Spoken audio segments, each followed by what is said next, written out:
Okay, so I guess I will welcome everybody to the Tuesday, March 22nd Middlebury Select Board meeting, our last meeting in this historic town hall. And with that, I call the meeting to order at 7 o'clock and would entertain a motion to approve the minutes of the March 8th Select Board meeting. So move. Second? Motion second. Any changes? I have one. Line 285. It says Laura suggested Susan Shashak. It was actually the reverse of that. Susan suggested Laura. Okay. Are there any other recommended changes to the minutes? I had the same exact correction. So we'll change it back? Strike that, reverse it. Okay. So there are no other recommended changes. All in favor of approving the minutes with the one amendment as proposed, signify by saying aye. Aye. Opposed? Unanimously approved. Next we'll turn to the agenda. We need to approve the agenda with one item to add to the agenda. And I'd like to take it up just before Jason, so as a item 10A. And that's approving the consent order changes to the original approval of March 8th. Are there any other requested changes, recommended changes to the agenda? Nothing here. Anyone? I'll entertain a motion to approve the agenda So moved. with the change. Second. Second. All in favor? Aye. Aye. Opposed? Okay. Are there, this is an opportunity for any citizens here, not for something specifically on the agenda, to make comments. Please. Hi, everyone. My name is Chris Giorgio, and I am your dance instructor for the town through the Parks and Rec Department. As you know, recently you've put a new facility into the town, which is lovely. There's a problem with that facility, one specific to the dance studio. We recently moved from the Come warming up hut. and talk in the microphone. Tap into the microphone. It would be helpful. I know.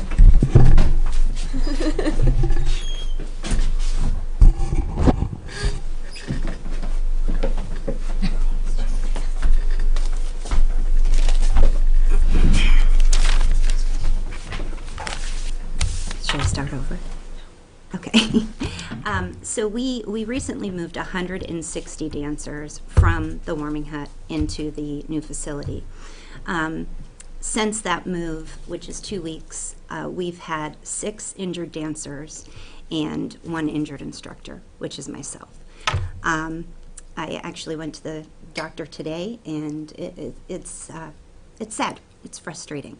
Phone call last night from the parent heading to the ER with her daughter was even more frustrating. It's a problem, and it really needs to be fixed. I, in good conscience, will no longer instruct on that floor. I've told everyone that needed to be told, and feel as though finding a new space is what we need to do. The high school today agreed to allow us to move there as a temporary space, which is great that they were willing to do that. And I believe it's at no charge to the town. My question, though, or I guess my plea, is that we do something about these floors if you're intending on having kids on them. It's not safe. I wouldn't even want a kid to run across it at this point. They're non-stick floors. They're not meant for a facility like this to be moved on. And I've done a lot of research on other floors. In fact, I was asked prior to construction even happening to present to Breadloaf, to the architect, flooring options, etc. I spent a lot of time preparing that, did that, gave it to them. I don't know where that went to. So I guess I'm here to ask, because we still have a program that we've promised families, they've paid for them, they're supposed to have a program through April 30th. We just recently had to move, based on these injuries. We have 2 dance competitions in the beginning of April that these kids are supposed to attend. We've had to change those, to move those to May. Luckily, the competition places are allowing that to happen. But these are kids. These are children, and they're part of our community. And there's a lot of them right now. And I guess I'm here for them. Please think about putting a new floor in there. Or finding a new space for your dance program. Or tell me that the town's not interested in a dance program. And I think I'm okay to hear that too. But I'm not, again, in good conscience, I don't feel comfortable having them on that floor. So Chris, I understand that you have a concern for the floor. Could you give us a specific as to what it is that it doesn't meet for the needs of a dance program? Yeah, so it's a non-skid floor. Plus, it's a floor with no padding underneath, no significant padding. I was told that it was 1/8 of an inch. I haven't measured what the padding is. I don't know what's under there. Specifically, we need some sort of padding to go underneath. Originally, I had looked up the sprung floor option, which most dance studios have. I've been told by Chris Huston that will not happen in that space. That's not an option. So what I've done is researched other flooring, and there's a padding that can go underneath some type of top floor. So there's Marley flooring that can go in there. I don't, given that you're having meals, etc. in there, I'm not sure if I'd do the classical dance studio hardwood, but I think that something that could meet all the needs. This is a simple thing and it's kind of silly, but I gave measurements on how high ballet bars need to be, and they're not correct. I gave exact measurements. It's just little pieces that I know a lot of people put a lot of time and effort into making this building happen. The floor that's over at the warming hut, what is that? Well, I've thought a lot about this because we had one injury that I know of while we were in the warming hut. And that was a student who was turning incorrectly. The warming hut floors, you could turn on them. They were smooth enough that the kids could move in their proper dance shoes, could move around in them. This, when a student tries to turn, their foot gets stuck. And so their body may move, but their ankle's not going to follow, and neither's their knee. And I don't know what's under the warming hut floor. I know that wasn't ideal either. So we lived in this space of, it's going to be better when the new building goes in. It's going to be better, and we're told how wonderful the new building was going to be for a dance space. Excuse me. So do I understand the issue? It's non-slip floor, and you can't, and so their feet don't turn on it; they stick. Correct. Okay.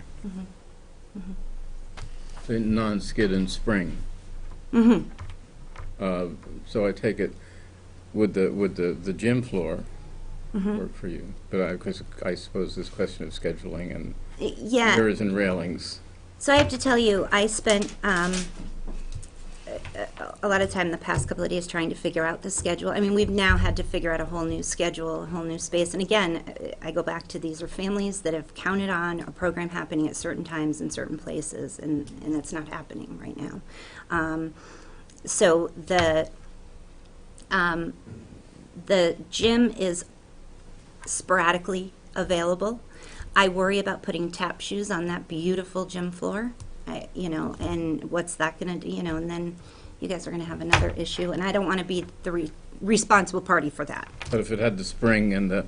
It does have the spring. It has the And spring. you can, it doesn't. And we've done that. I but, moved okay. some of our older kids over there after the first week, just knowing that it's not good for them.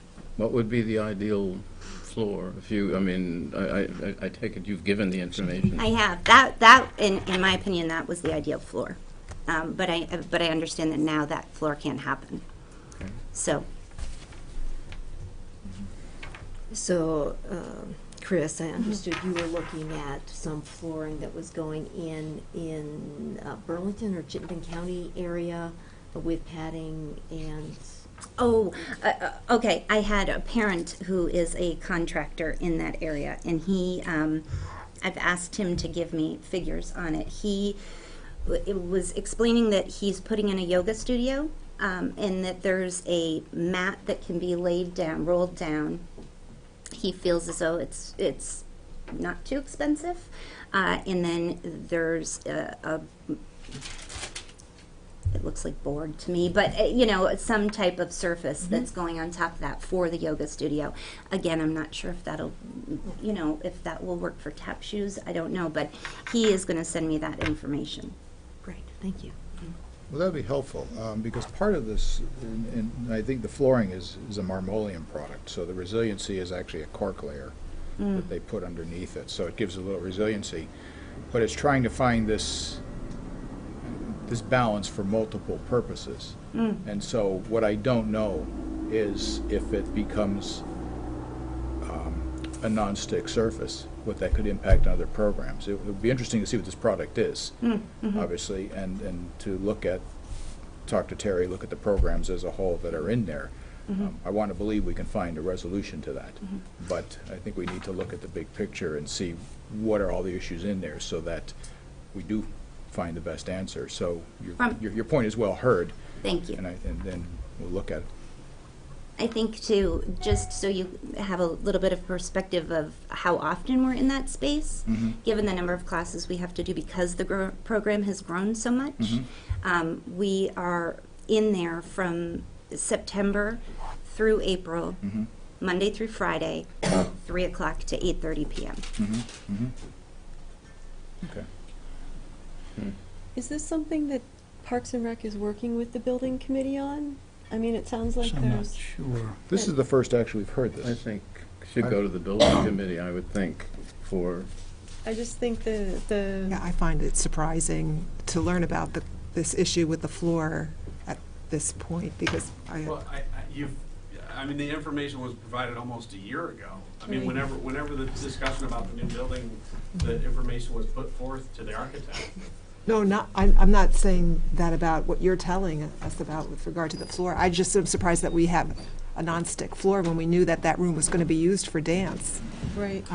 This is my husband, Michael, and I'm sorry, he's having to deal with all of my tears in the evenings as I'm getting the angry parent emails and the phone calls from the hospital. I mean, there is an issue with regard to the volleyball courts, for example, that we're considering tonight, and that went to the building committee, and I'm wondering whether this also should go, because I would think there's also the possibility that there's money unspent, and there could be, so I think that if the committee were to get that information, which as I hear has been submitted, and then consider what possibly could be done. I think we undoubtedly need to look at it as far as future. You have a program that's in mid-session, or won't. Do I understand you have a solution? And if not, I mean, Kathleen, what's the ability to use this gym for her dance class? Is there any potential to do that? So they're going to be, the destructive materials testing will be starting in mid-April for that. In April. And we do, I'm sorry to interrupt you. I don't mean to interrupt you. No, go ahead. Okay. We have worked it out with the high school that You have they're it. going to allow us to be in the auditorium space for the remainder until the end of April. The problem with that is there's 5 or 6 days that we can't be in there because they're needing that space for their high school. So I don't think that could be a long-term solution, because then what you're doing is you're having to piecemeal classes. Okay, baby ballet can happen Monday for 4 weeks, but then the 5th week you need to be somewhere else. I mean, it's going to get too much for families to be able to manage. I wouldn't presume that that was the long-term solution, Okay, but I'm good. concerned about your current class and making sure that we're doing what we can so that you can continue with the obligation you've made. Yeah. So I think that there is a short-term solution in place. I think what's happened is that as these injuries have come and as things have come to a head, they've all been going to Chris, and everybody's blaming her as the instructor and the runner of the studio that she hasn't been doing her job. So we just wanted to come tonight to make sure that everybody knows what's going on, that there is some kind of plan in place that we can talk to parents about. And in 2 weeks, I imagine that this place is going to be very, very full, because it's all kind of come to a head. And now that they're going to move all the competitions, we wanted to be proactive about what's going on. We understand that, hopefully there's something that can be done. We just want to make sure that, again, the fact that you don't know anything about this shocks me. Yeah, that's weird. We've been talking to Terry and Dustin and the architect for. Just a second. Yep. I had emailed the board about. Oh, okay. So again, that's good. That's good to know. And again, I think in 2 weeks when you come, you're going to have, now you have the dance instructor that's hurt and she can't dance for the next at least 2 or 3 weeks. So that's affecting the program. The parents are mad about that. And then the parents that have kids that are high-end dancers that are in competitions that are hurt they're livid. So I think just knowing that in a couple weeks there's going to be a bunch of people in here, and just having a plan in place and having it not be you guys getting swept away by the emotional things that are going to come down the pipe. Chris, if you could get us the information you're researching. We have some other solutions that are temporary solutions or removable solutions that we're also looking at. Don't know if those would work. So if we could compare the price of what you're looking at, what some removable dance floors might do for the situation, and take it to the building committee once we've gathered all of the research in the next couple of weeks, and then be prepared to come to the next select board with a proposal. So in my opinion, the removable dance floor that Red Love has proposed is not, it's not going to work. I mean, you're going to expect an instructor to come in before their class and put an entire floor down, and then teach their class, and then have somebody at the end of the evening take the entire floor off. And these are in tile. These are in squares. So I just don't think that's a good idea. What would be very interesting to know is, with the solution that's being investigated, is this floor space where this is used is exclusively dance, or is it multi-purpose? Because that is, again, that's kind of a balance that has to be struck in there. Is it has to be for a broad variety. We have to find that right answer. Right. And so that's what would be interesting to know, how it's used, because that can have an impact on decision or an evaluation of other products. Yeah. So that would be most helpful. And anything that might occur, be able to be out there as far as what it's if there's any knowledge of its long-term experience. Okay. Because one of the things it's kind of interesting, as I'm thinking, is we have the need for obviously a non-stick surface for dancing, but then I'm wondering, for example, we have seniors in there, and does it have to have a little bit of a grip? I don't know, but we'll figure this out. But your point is well brought, and if you could get the information to us, we as a building committee can take it up. And I think when you have a bunch of parents in here in 2 weeks, to bring that point up, I think you're going to want to be a little bit careful, because of if you have 20 or 30 people that are impacted a couple hours a week, or you have 160 kids that are impacted for like 40 hours a week, that's a pretty big difference in their mind. And so I would just make sure that you're kind of thinking about what, if these questions come up and they're an irate parent, just kind of how to have that conversation in a way that's going to make sense. It's the issue of finding a balance in a building that's multi-purpose. Correct. And is. And I think, Nick, that's why I said, if you don't want a dance program, I think that's fine. If the town no longer wants a dance program, I just need to know that too, you know, and that's fine, and we'll do it a different way, but I don't think you're going to find that that's the case. If No, we have that's- 160 kids involved in a dance program, yeah. that's a a good thing. successful program. We'll take that under advisement, and we're going to work on it and see what we can come up with. But Thank you very much. it's not going to help you this time, so you're telling me you've got a solution. Okay. Yeah, so we'll work with Middlebury Union High School in the meantime Okay. and make that, you know, work the best we can. And we certainly want to make sure that the solution we find is the right one. So sometimes the right one, it takes a little bit longer to realize, but we'll find it. Right, and I'm very aware that everybody's busy. I get it. You know, I just didn't want a bunch of parents coming to you guys Oh, in no, 2 you- weeks you- and you guys not to have any idea that that was going to happen. We And appreciate so- that information, Chris, All very right, much. thank you Thank very you. much. Thank you very much. Okay, next item on the agenda is the remaining liquor licenses. We have a email in here from Ann.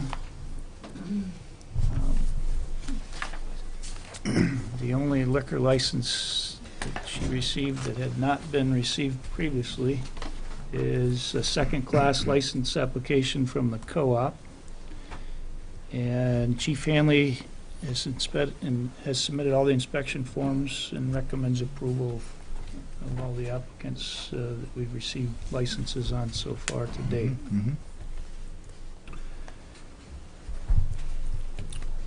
So if there's no questions, would the board be amenable to a motion?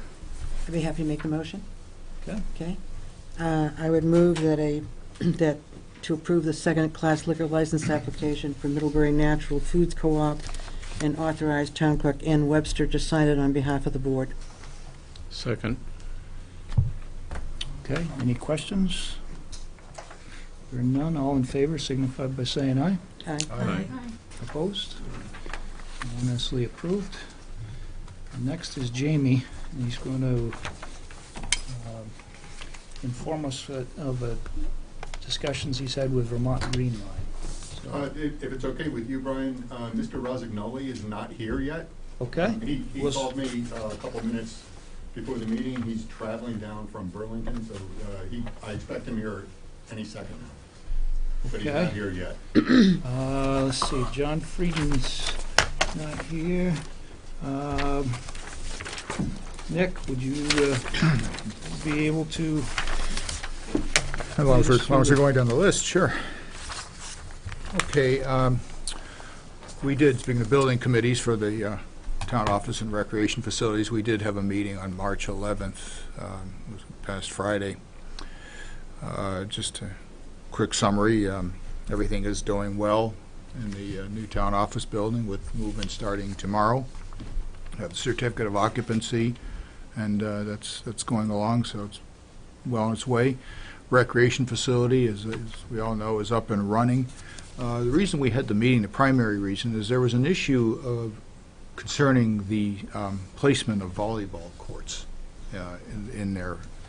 The way this building is set up is you realize the gym is sort of a rectangle, and you have a dividing curtain that goes halfway across that rectangle, allowing two different events to happen simultaneously. There are two running lateral crossways on the gym. There are two volleyball courts. There are also two basketball courts.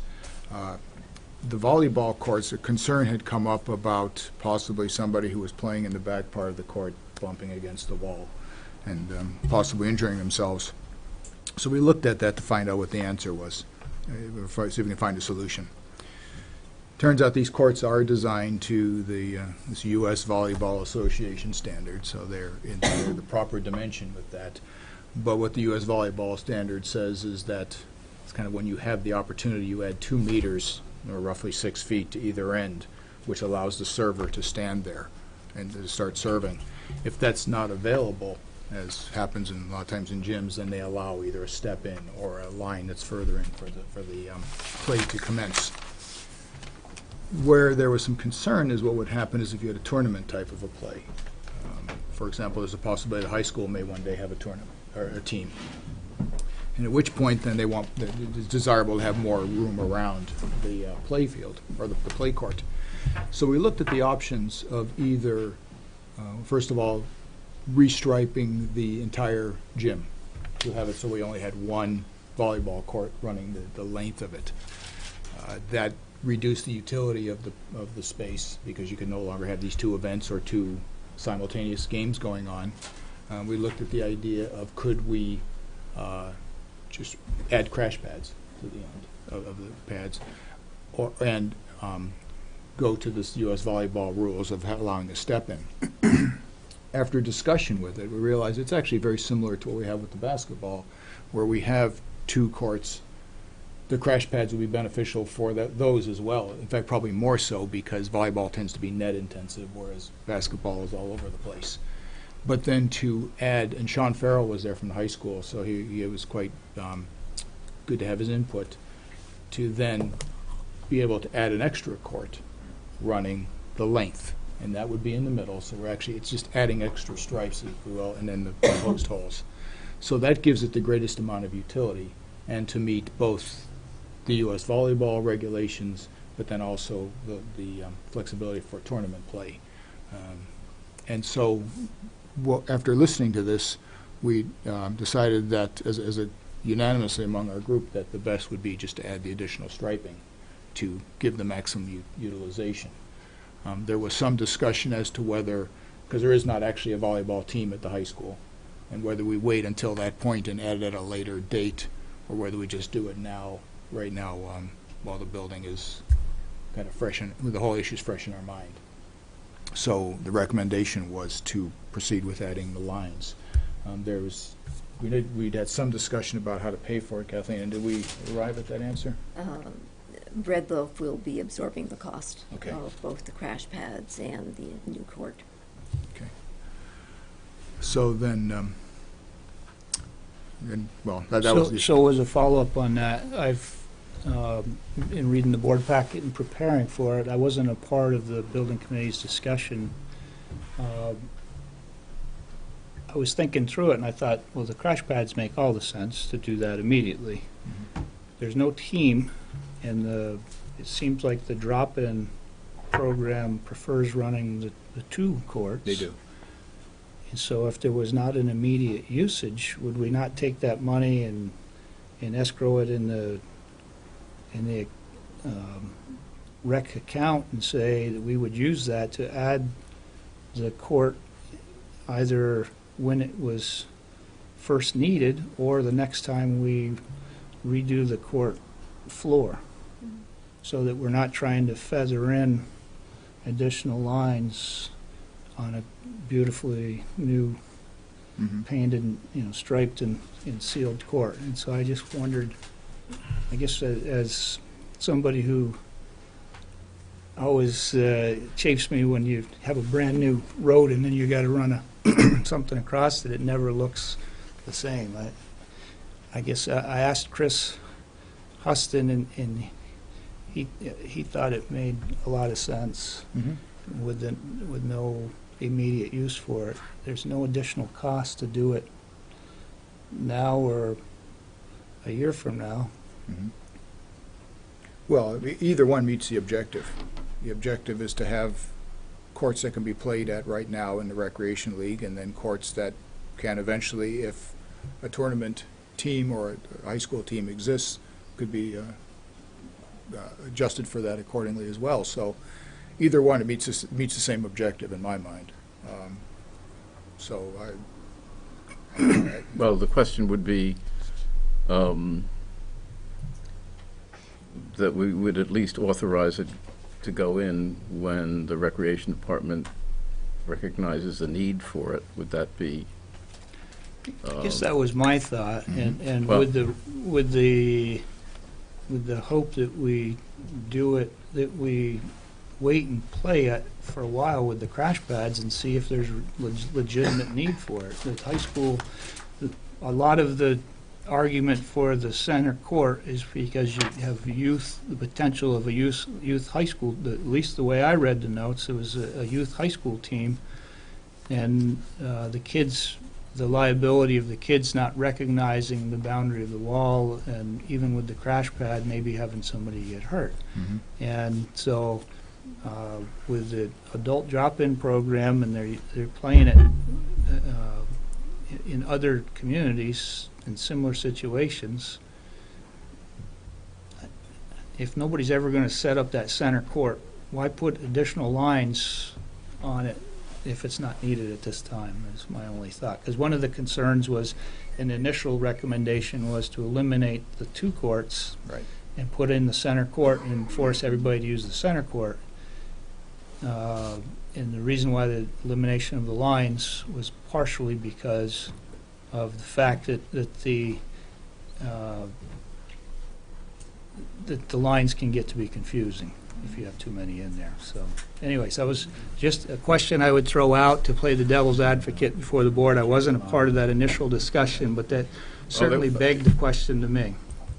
Well, there's certainly, I mean, the discussion that we had at the committee was, of course, that there seemed to be a conflicting opinion, I mean, for my own part, my concern is, I guess I wish maybe we had a little more room, because even a crash pad with someone, going back and smacking into the wall is not a good thing, particularly, I think, for young children, maybe not for older people either, but I mean, there's a sense in which one concerns oneself with concussions and so on. My concern would be, from everything I could tell, the additional lines, at least as Terry Arnold's assurance that they could handle the additional lines, it wouldn't create confusion. And I would hate to see us just put it in a pigeonhole and forget about it and not have it when we want it. That I guess is, in other words, I would want it to be available for the recreation program when they need it, at the time that they need it.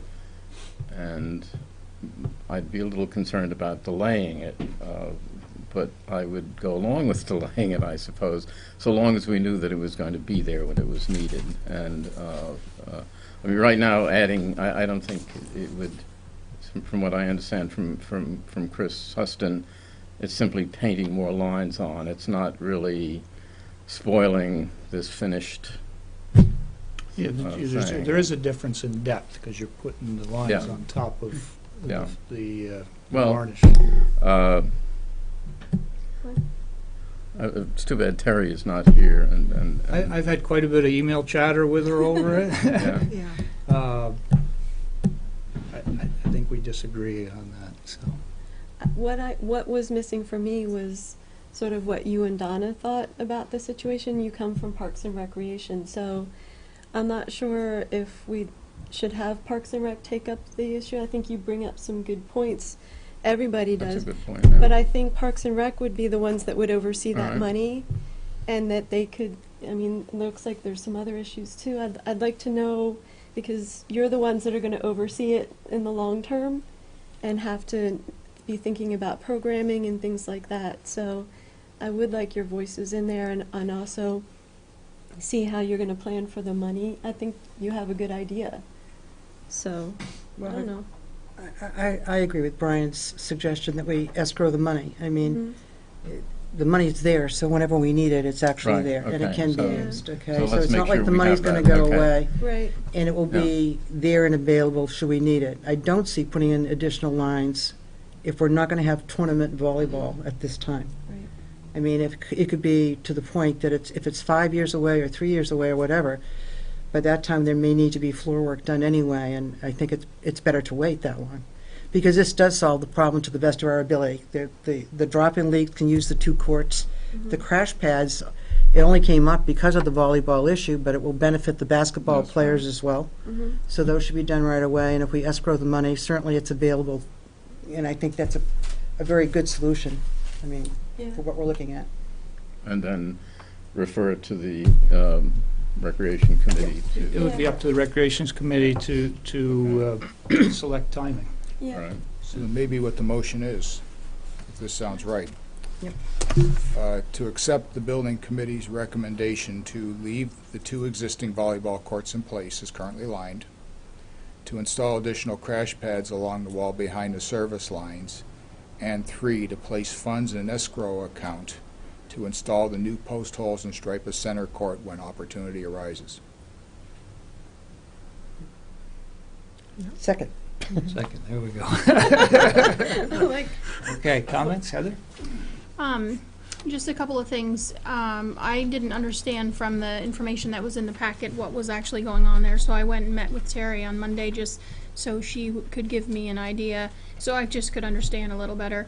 And one thing I wanted to comment, like Nick said, net intensive volleyball, that's really not true. Volleyball can be played outside of the bounds as long as the ball doesn't hit the floor. Right. So players are traveling outside those boundaries, and even on the sides, there's not a lot of room. And anyway, I was pretty concerned knowing what I know about volleyball and looking at those courts. In addition, the crash pads won't assist the basketball players because they will be behind the bleachers and they will be behind the players waiting to play. So there will be things between the crash pads and during basketball. So they're not on the ends, they're on the sides. So just a note, and Terry had some concerns about the crash pads holding up with the bleachers being put up against them. She raised that So, question. you know, no one mentioned that tonight. I just, something to consider is the long-term wear and tear on those and how they hold up. And I think if I played volleyball on those courts, I would be concerned. But if the people that are playing right now are okay with it, but it's pretty tight. I think there was some mistake made there in designing those courts in that space. Well, again, we had, one of the persons who was there is actually quite actively involved in Yep. this, let's play with this U.S. Volleyball Association, so it does meet the standard. It's, you know, within the geometric limitations of the building, but it still does meet the standard. Right. You know, in an But ideal world, we would have had quite a bit on the additional, but then that wasn't an available opportunity. As long as you stay within the lines. Yeah. Which doesn't usually happen when you play volleyball. Right. Yeah. You have a tendency to Well, if back- the ball is out of Yeah, bounds yeah, and right, you right, can and return it, and yeah, you yeah. can return it without Okay. stepping. If you can go out of bounds So and you return a would be ball, backing you up are allowed to return do it. that. Okay. Yes. So you would have that motion. Yes, I mean you can go as far as you can to Okay. return a ball outside of bounds as long as the ball does not. So Hit I the was floor. right to worry about that. Thank Yes. you. Yeah, okay. Yes. Yeah, yeah. The difference, Yeah. I think, is 2 feet 6 inches. The difference between a tournament backspace behind that line and what we have now. We have 4 feet. I think on a tournament, my understanding was it was 2 feet 6 inches further depth, which was why they wanted to use a center court. If they were going to play tournament volleyball, they would want that extra space available. But for drop-in, I would think that, I think we're Well, I think Pretty good with it. there were two. I mean, yes, for drop-ins. I mean, I guess say informal people playing volleyball and so on. I think the point was made by who was from the elementary school. Was that I mean they're sort of when they're teaching the kids Oh, Sean Carroll from play the high school. tournament. I mean they teach them to Right. play tournament volleyball. They would feel safer with a middle court because of, I think, the point that Heather is making, that, you know, you tend to, so in other words, it isn't just the fact that, yes, maybe the side courts work for drop-in when, you know, people are just sort of playing, but as I take it in the school program, when they're teaching the kids volleyball and they're sort of trying to put them in tournament conditions and so on and so forth, they would prefer to have the center court available so they can sort of just let go. In other words, they could I guess- play without worrying about. Just to clarify, though, my understanding was there is nothing going on there right now. That was No. in The point is, event. there is no tournament volleyball going on now.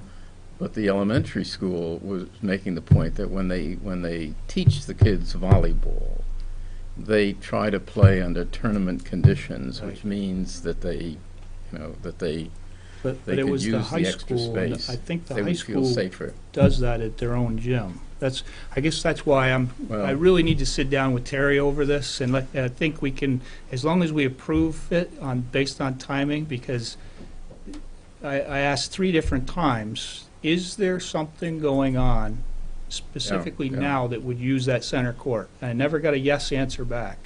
So I'm not sure that Yeah. the building committee fully understood that. That's my issue. Because Well, it was Sean Farrell, who's from the high school, and yeah. not the grade school, it's the high school. Okay, And the high okay. school has a very nice gym and Uh-huh. can do that type of stuff there. Well, just as Again, long as we have the yeah. money there, I Right. think. again, can we have Parks and Rec look at it and make a I'd like to look at it again at And the the Parks and Rec. dance floor so. too, maybe? But that, I don't know. yeah, it It needs, would- it we would be need some nice. solutions on both of those. so. Yeah, to have your recommendation of what you want that then goes to the building committee, I think is really important. I think So, that's a good point. for me to feel comfortable that it's been sort of vetted out by both would make me feel really confident about. Well, there is some uncertainty, so. Yeah, so But as long as we make sure that we have the money to do it, I So, think that's. so there's a motion on the floor to accept the money to do it. Yes. To immediately do the crash pads, and to escrow the money and determine, through the rec committee, the appropriate timing. Parks and All right. Rec Committee, the appropriate timing. And- Yeah. And if That there's no sounds other good. comments on that, I'd like to vote on that. Okay. All in favor of the motion as proposed? Aye.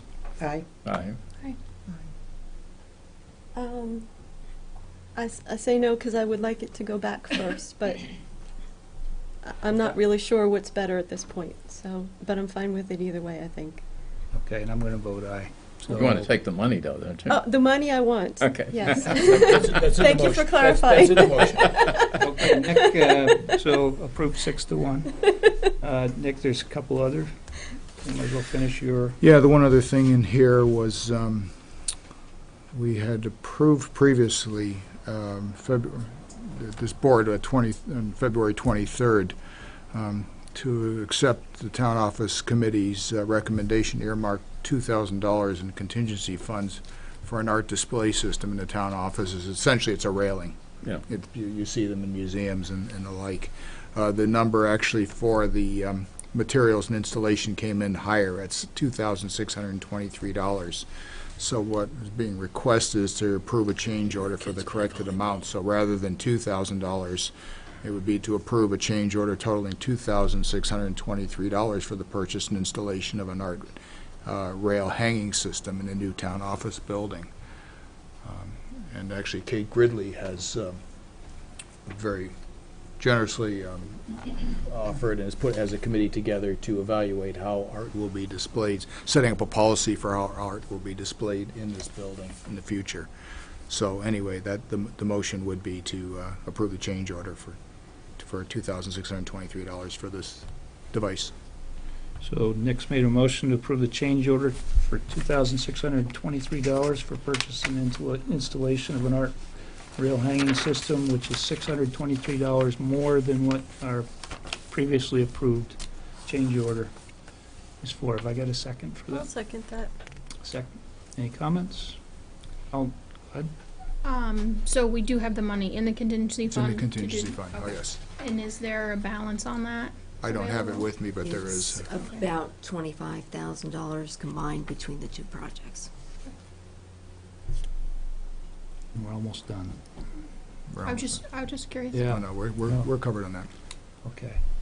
Any other comments? If not, all in favor signify by saying aye. Aye. Opposed? I'll vote aye. And the ayes unanimously approve it. So now we're back to Jamie and Joe Rosignoli in reference to informing us of the Vermont Green Line. So first of all, thank you for your flexibility. I really appreciate that, Brian. I've shared with everybody here that recently I've initiated a conversation with Joe. Joe is the Director of Business Development in the United States for a company called National Grid, and they are one of the primary companies that's involved in developing the Vermont Green Line. It's a very large project, a lot of agencies, many communities, a number of companies, and a lot of moving parts, a lot of variables involved in this. And we're here tonight to talk about the potential, the opportunity to have the team that comprises the Vermont Green Line build what's called a converter station, potentially in the Middlebury Industrial Park. And Kathleen, could you pull up the slides for us? Oh, sure. I think they're in the packet. So because this conversation has been percolating to some degree, I thought it was important to have Joe come and explain what the project is, explain what a converter station is, talk a little bit about what this could look like here in Middlebury, and before we went much further down the road. So with that, Mr. Rosignoli. Okay, thank you, Jamie. And good evening, and thank you so much for allowing us to present our project to you this evening. My name is, again, as Jamie mentioned, my name is Joe Rosignoli, and I work for a company called National Grid. I'm just going to run through, sort of why we're doing the project and who we are and what the project is, and then talk about timelines. The project's genesis really begins with what people call renewable portfolio standards, which are the percent of power that utilities need to secure, percent of supply they need to secure that's from renewable resources.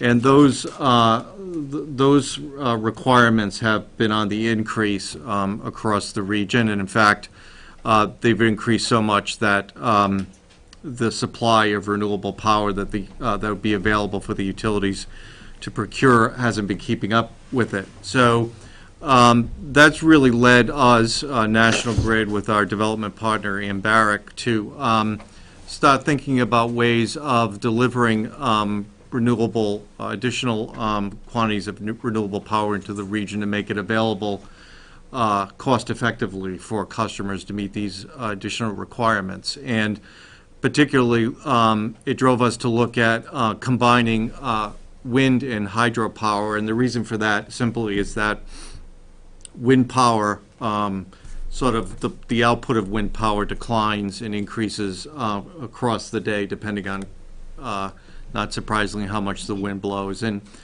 so there's not a whole heck of a lot of control that folks have over that. And so when you build a transmission line to deliver wind power, there'll be hours where the line's not being used very much because of the fact that the wind isn't blowing in those hours, and so that'd be a great time to utilize the line for other sort of non-emitting, zero carbon renewable resources, and that resource in its abundance would be large-scale hydro, particularly from the province of Quebec. So we've begun the development of two projects, one which I won't really talk very much about today, called the Maine Green Line, which is from Bangor, Maine, proposed from Bangor, Maine, under the Atlantic Ocean, and then makes landfall in the Boston metro area, and the Vermont Green Line, which is, I'll go through the specifics in a moment, but that's another high voltage direct current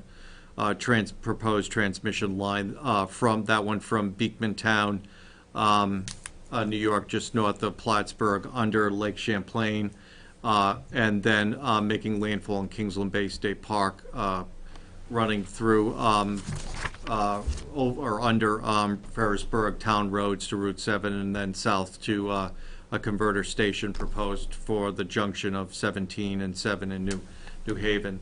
The entire line will be underground. It'll be underground in New York terrestrially, and then of course under the lake, and then entirely underground in the state of Vermont through Ferrisburgh, Waltham, actually for about 1.5 miles, and New Haven. The two above-ground portions, of course, are the converter stations on both sides. So we begun talking about that project, and it really has a lot of appeal to us, to both Embark and National Grid, because we both have quite a bit of experience with these high-voltage direct current transmission lines.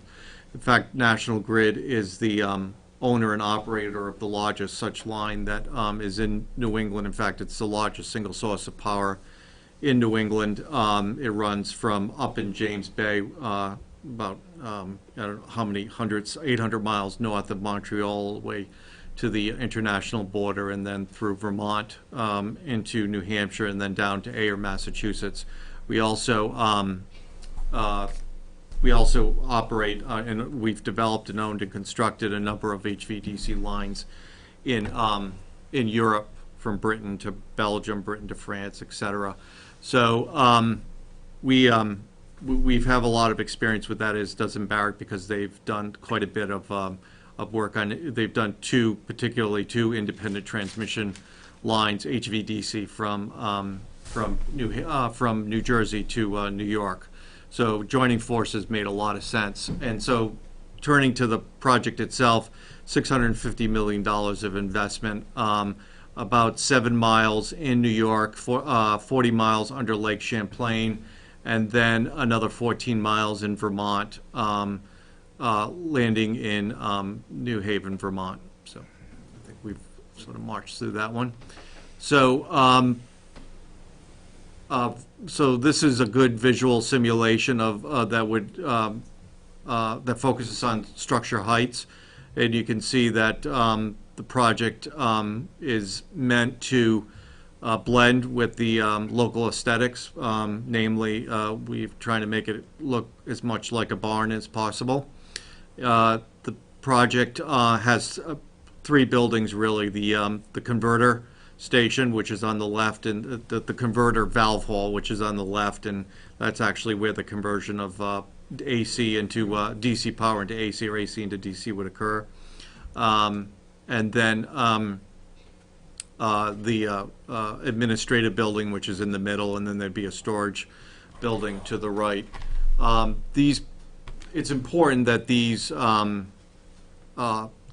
converter stations be somewhere in the vicinity of an AC substation. What they essentially do is they take power, and in this case they'd be taking power off the bulk power system, the towers that you normally see, that carry AC alternating current power. We take it off the system in New York, convert it to DC.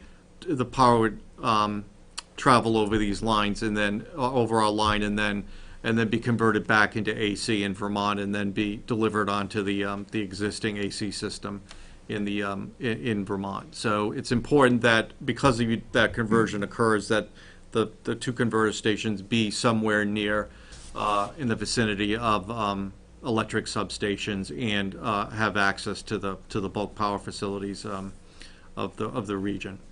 So here's a visual simulation of the Vermont Green Line, another visual simulation. This one, a view from Route 7. Again, the design is one of to have the appearance of a barn, so that it would blend with the local aesthetics and reduce visual impacts. That again would be a bit off the junction of 17 and 7. In fact, I don't have the exact number of feet it would be from the corner of the intersection, but it's quite a ways back, and it's partially screened by trees. We would be interested in additional screening as well, so we're looking to do that to sort of finish off those tree heights all the way across from left to right. So moving to the next slide. So Sound is a concern, particularly when it comes to abutters, and we have folks. I think the nearest abutter is about 750 feet from the proposed site. These converter stations aren't, particularly since we'll be planning on spending extra money on low sound transformers and insulation and other means of mitigating sound. We don't expect it to make a lot of sound, but And Joe, excuse me for a second, the proposed site in New Haven, those measurements and those numbers would not necessarily be applicable here in Middlebury. that's true. That's true. But just sort of reviewing what we've come up with in New Haven, we have adopted really what we know to be the strictest sound requirements that are available. The World Health Organization health-based guidelines for sound, 40 dBA at the nearest residence, 35 dBA tonal. The 40 would be broadband. I can get into the specifics of what all that means, though I don't have my sound expert with me.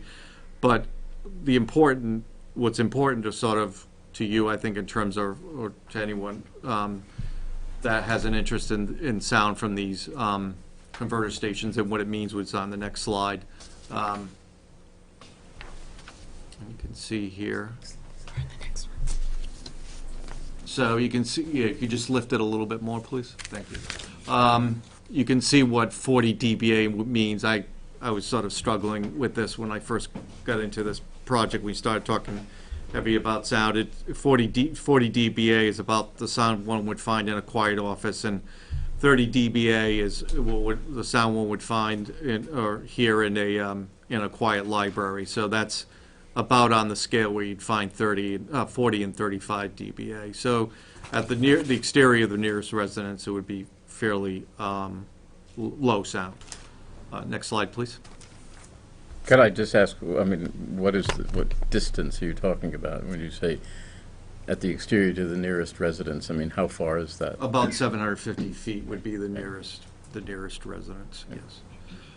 So lighting, we also, are sensitive to the fact that, we don't want the converter station to illuminate any more than it needs to. So really, there isn't a strong need for 24/7 lighting, except for some smaller lighting at points of ingress and egress of the converter station. Clearly, if someone has to approach the converter station at night, for whatever reason, there wouldn't be much night maintenance, but since someone needed to, they'd have to have some lighting near the doorways, et cetera. But to the extent that there's further lighting that needs to be turned on, such, for example, if someone was walking around the inside the fence line at night, we've pledged to implement what's called dark sky best practices, and what those are essentially are ensuring that the beams of light are pointed downwards and that they're covered, so that the illumination from the site is minimized, and also it involves the use of LED lighting and soft lighting, and so we feel that would be strong mitigation around the lighting aspect as well. Next slide. Yep. So we've responded to a what's called the Clean Energy RFP, which is a request for proposal by the Southern New England utilities of Rhode Island, Connecticut, and Massachusetts to procure, again, long-term renewable power to meet these rising RPS standards. We submitted our proposal on January 28th.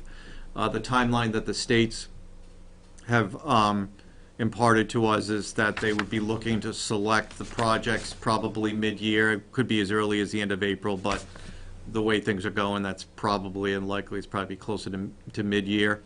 Another big milestone this year are the filing of state permits, and we're intending to file the state permit in New York under what's called Article 7 in the next couple of weeks. The state permit in Vermont, to the Section 248 permit, is scheduled to also be filed probably a bit later this spring. We'd also get in the interconnection studies from ISO New England this spring. Those are just the studies on what upgrades would be needed in the substations when we were as a result of the interconnection of our facilities to those substations. Permitting would conclude and approval would be secured around the middle of next year. And then construction would begin. That's probably shows a bit early. Construction at the earliest would begin probably at the end of 2017 and would go through at least the end of 2019 with the COD, commercial operation date, at the earliest at the end of 2019. Could go into 2020 depending on the exact timing of the permit approvals. So if you just go on to the next slide, and I think Jamie could take this one. So if you take those measurements, those descriptions of what a project like this would look like, what it would sound like, even take the visuals of buildings that resemble barns in the middle of a field, I contacted Joe and thought that the Middlebury Industrial Park would be a fantastic location for an opportunity like this. And so after meeting with the college, what you're looking at here, the white building at the bottom of the screen is the Hannaford Career Center. And right now, Joe and the Vermont Green Line team are looking at a piece of property in New Haven at the intersection of Route 7 and Route 17, and it's roughly 20 acres. So the red boundary around those 4 contiguous lots is roughly 22 acres, just to give you some sort of perspective, right? So again, that's what is now a cornfield out behind the Hannaford Career Center. The railroad is to the left. That's our wastewater treatment facility in the top left corner, and Route 7 would be to the right. Next slide, Kathleen. The next steps, from my perspective, and this is something that Joe and I have talked about, in order to build this, there's going to be some additional engineering and cost estimates around what it would look like in Middlebury. Obviously, because Vermont Green Line has only recently come to entertain Middlebury as a site for a converter station, some additional engineering before any permits were filed, before any applications were submitted. Secondly, Joe has not met with Middlebury College yet, so that's an important milestone from my perspective. If, after those 2 conversations, we realize that there is a viable project here that's mutually beneficial to the Vermont Green Line and to Middlebury, Joe and I and Kathleen and any members of the select board would sit down and start to put a framework around what that looks like, and that would lead, in my mind's eye, to a memorandum of understanding that would then come back to the select board for approval. So because all of this work is in front of us right now, again, to reiterate, I thought it was important to have Joe come explain a little bit about the project, provide some reference to what is a converter station, what does it look like, what does it sound like, what sort of lighting would be around it, and I guess at this point in time, we'll entertain any questions or answer any questions to the best of our ability. I think Yes, you ma'am. did a very good job of explaining the project and what the possible concerns could be. So that was good. I'm trying to imagine any other concerns that we might be surprised to hear about from residents that you might address. That would be one question I have. Yeah. And the other question, it would just be for my clarification about the cable under the lake. Is it really under the lake, or is it on the bottom of the lake? So in that regard, it's under the lake, but you're not really drilling under the lake. Yeah, so those are good questions. So let me take the second one first. So in depths of less than 150 feet, we propose to jet plow the lake. So we would just create what essentially is there would be sort of a plow dragged by a barge, and then the cable falls into the trench created by the plow, Yeah. and then the soil just sort of caves in on top of it. So we would be jet plowing at depths of less than 150 feet in order to avoid any hazards to navigation. At depths greater than 150 feet, it would self-submerge. If you ever had a piece of this, it's very, very heavy. This line could, I think, power 400,000 homes. So so when it sits on the sediment, it just sort of self-sinks. Well, there have been some concerns about, disturbing the lake bed because of dioxins or whatever. Yeah, and I was So- just reading about our filing in Article 7, the New York filing, and it really, the lake is a lake, right? So you'll see a lot of the same thing in the Vermont filings. And we've done, you'll see the work we've done and the studies we've done around aquatic life and around life at sort of the bottom of the lake, and how far any heat from the cable would sort of radiate, which is, measured in centimeters. The heat doesn't go out very far. So you'll see how that all was studied, and the conclusions they reached which were fairly favorable, that it doesn't cause any certainly no permanent disturbance to aquatic life or any. Well, thank you for that biology. clarification. And Vermont A&R is also one of the agencies that's at the Yeah. table evaluating this. Yeah, absolutely, yeah, so we'll be turning to Vermont. Jamie's right, we've been with A&R from the beginning of this project, so we're in discussion with them as well as Okay. the other agencies. Okay, and were there any other, Oh, yeah, and so that, sort of traffic issues around temporary disturbance of the roads. Clearly folks would have questions about that, go, in the case of Middlebury, I think we haven't talked about the exact route, but there'd be we'd be along 7 there, and if we continued down 7. So there's certainly some issues around that. But I think the biggest issues we've heard were in New Haven. We have New Haven representatives here, and they can talk to you about it themselves, are the sound and the visuals, and abutter issues around the abutting impacts on property values on abutting properties, properties that abut or that are adjacent to the property where the converter station sits. Those I think are the three biggest concerns I've heard. okay, thank you. Yes, sir. Thanks, Joe. So the line is, did I hear, see, it's an 800 megawatt line? No, it's a 400 megawatt. We've made a commitment to New Haven that the line would be a 400 megawatt line. We've made that.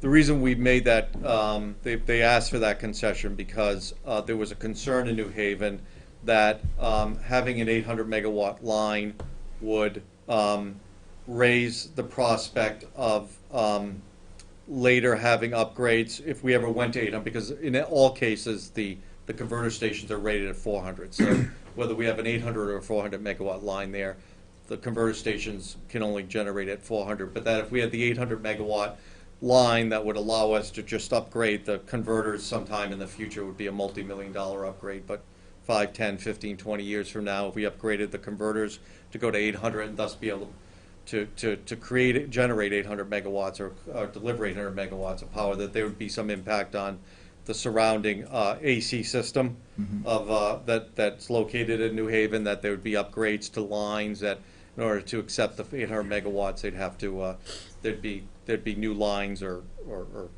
new facilities in New Haven. So we made that concession to get New Haven comfortable with having the converter in New Haven. That is a concession we made to New Haven. Clearly, if the converter station isn't in New Haven, then we would have to talk about that. But Well, that that's becomes the concession question, that we is if made. it was here, just as a what if, But if it was here, would it be advantageous to build it out as 800? Certainly, if we didn't build the facility in New Haven, there's a lot of commercial value in 800 megawatts, so rather than 400, and not having, the prospect of sort of, having to pull the line out and then put an 800 megawatt line in, so certainly we'd look at that. Okay. Out of curiosity, how many employees in a place like this? It strikes me it's pretty well running itself. But Yeah, there's many more employees during the construction period, and I would expect, yeah. yeah, and I can get those figures too. I don't want to say them off the top of my head No, because there's construction and there's direct and indirect and there's there's so many figures involved. If I don't have the cheat sheet in front of me, Well, I'll that's get it always a wrong. factor in construction. But so there there's will more. be. But during the operation, we don't know that it'll be manned or unmanned. We still haven't made that decision yet. But we're talking if it's manned. If it was manned, it would be about 1 to 2 employees. Okay. And then the last one, there's obviously some heat generation comes off of the conversion process. Yeah, and actually a number of residents of New Haven and on the New York side have raised that issue. That's a good point that I hear over and over again, that you would, I think what you're pointing at is taking that heat and using it. You're making exactly use- right, running it through a heat Yeah. exchanger, thinking, okay, you're Yeah. right near Hannaford Career Yeah. Center, and does that suddenly become a, Yeah. I mean, it may be far-fetched, but it's not far-fetched. but it's an idea that strikes me, it's there, that as we try to optimize the usage of whatever resources we have, that this could be a Right, a yeah, that's possible- right, and the Hannaford Center's right there. It's possible, and I'm no engineer, but certainly those things have been done in other settings, the capturing of heat in gas-fired turbines and such. This isn't a gas-fired turbine, but that being said, it's not completely exotic to say you would take sort of this heat and reuse it to not have an efficiency loss, because otherwise it just sort of dissipates. The heat, right, So it's right. something that we could look at, certainly. Okay, thanks. Susan? I think for me, the odd part about it is you're in negotiations with New Haven right now. So where is that? And it sounds like you're sort of anticipating that it may not go well if you're looking at other places. Well, the negotiations are ongoing, they're progressing, Okay.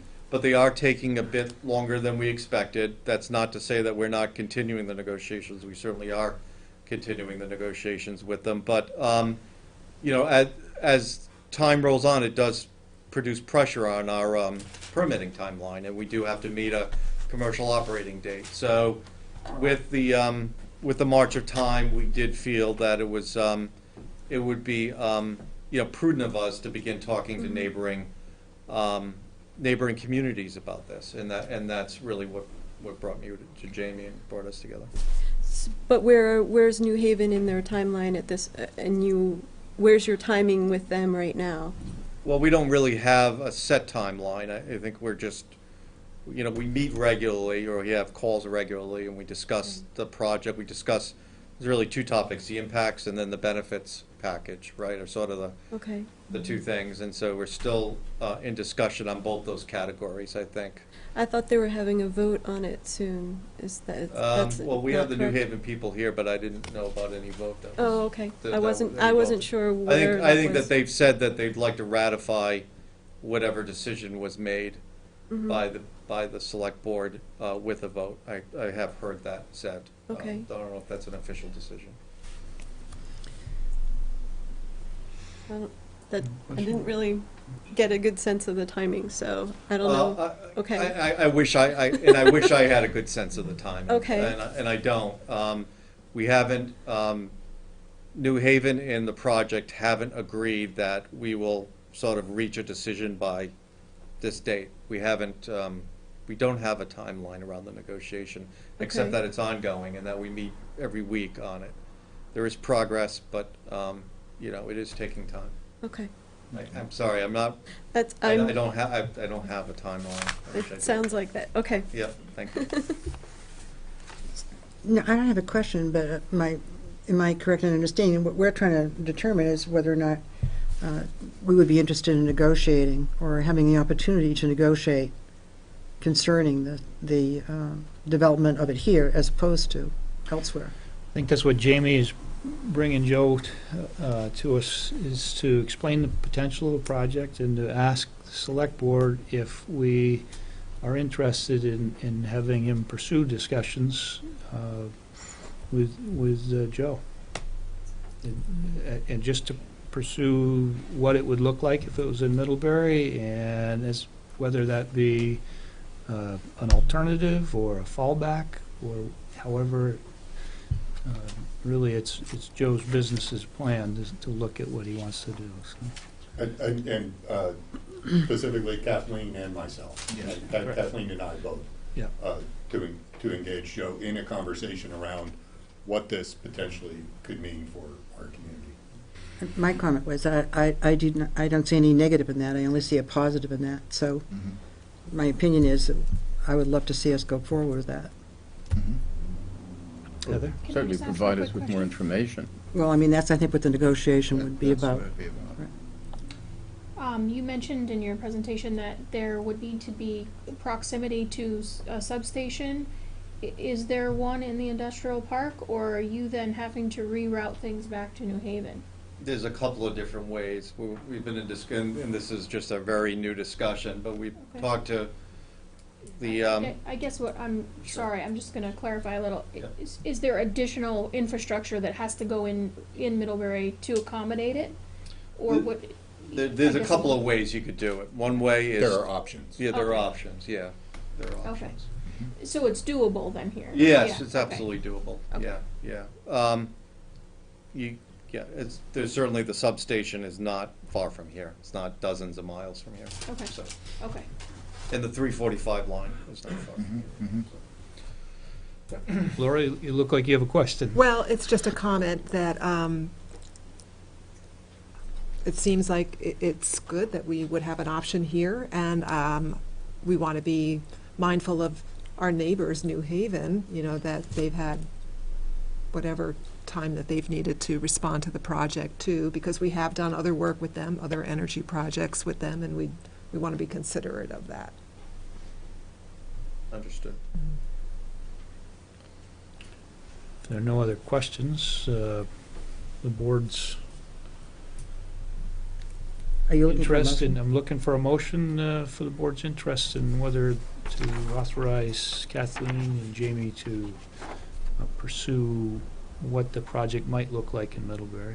Could we maybe ask and connect with the New Haven Selectboard and just get a better sense of their timing at the same time, just as a courtesy? I mean, it seems like we should, I think we can do anything in this. yeah, I mean, that's what I would like to see. Certainly, I mean, we communicated well with them we had the solar project that we had going back and forth, and there was different things. I hate to go forward without communicating with them on some level. Yeah. I don't see why they both can't be done simultaneously. Right. And that might be something more of guidance to, guidance that we provide in how to pursue it, as it would be appropriate to Right. reach out to the New Haven Select Board and just solicit what their thoughts are on it. I would like that because, you know, it has been something that I've read in the paper and has been something that New Haven has spent a lot of time and effort with through their town. I'd hate to sort of circumnavigate that time and effort while we, you know, there's interest and I think that's valuable, but at the same time, I know a lot of those people more right now, so, and I don't want to negate their time and effort and their decision that they're already heading towards. And I just want to note that this project in the industrial park would bring tremendous benefits to not just Middlebury, but the region, because we have so many users and employers on Exchange Street that this would potentially benefit. So it's good to keep that in Along mind. those lines, Laura, one of the ancillary things that Joe and I had talked about is Ann Barrick is his company's partner in the Vermont Green Line. They actually are internationally recognized around what's called microgrids, right? So we've also talked about the option for a microgrid in the industrial park for all the customers in the industrial park. Well, I mean, it's got to go one place or the other, and I would see no reason why we couldn't authorize you and Kathleen, I mean, to find out what the details are. I think that's, but I would like to know. I mean, this is something that's relatively new to me. It sounds like, I mean, it's green power, it's, our industrial park seems very well suited for this. It's not close to residences, it's, which is not to say that that would say you should feel licensed if it went there to make it louder and brighter, but I think that that it seems to be a proper use of a space that we're very fortunate to have. So I would think, I mean, if it's a motion you want, to move that we authorize Kathleen and Jamie to enter into conversations and to report to the select board details of the project as it develops, and recognizing that there are conversations also going on with a neighboring town, and they'll go on as well. I take it. I think it should simultaneously notify New Haven that we're pursuing this and interested in it as a courtesy, as a good neighbor. Yeah. But, that we are interested, as well.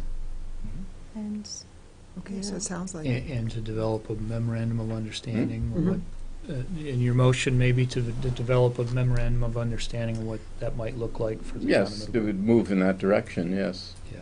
I don't think, I'd like to know more about it, like Victor said, before we get to the memorandum of Well, the understanding. memorandum would have that information in it. I mean, it's not a, I mean, An agreement. what it would spell Agreement or out anything, is, just fleshing out the I project. understand. yeah, no, yes, I mean, that's what I understand I a think that's what memorandum Jamie's asking for. of just help understanding To is. continue We to flesh out. understand what's involved, yeah, no.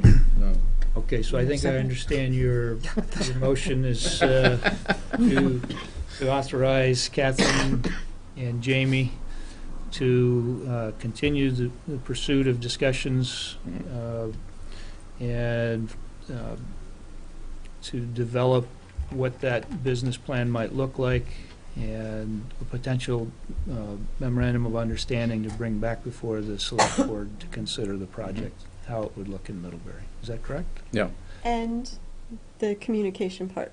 I'd like to know what that looks like. Simultaneously notifying Right. the town of New Haven that we are pursuing this, that we have an interest in it as well as they do, And as a courtesy to our and- neighbor. But I want them to be able to talk with us.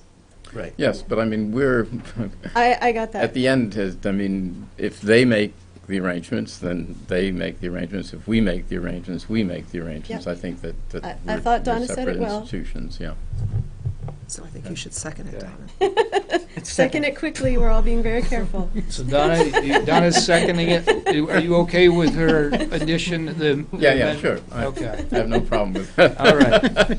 That's great. Pass So, me that pitcher of water. any other further comments on the motion? Hearing none? All in favor of the motion as Victor stated and Donna amended, signify by saying aye. Aye. Aye. Opposed? Okay. So unanimously approved, Jamie, and please keep us informed how that looks. And I'd like to be a part of talking with the town of Negative. Excellent, okay, thank you. Okay, thank you. Thanks for the consideration. Okay, John Frieden had another appointment, and our juggling of the schedule impacted his, so we're going to, John will report to us at the first, maybe it's more appropriate too, because it's the first select board meeting in the new facility right beside the library. He'll talk about the library's future plans.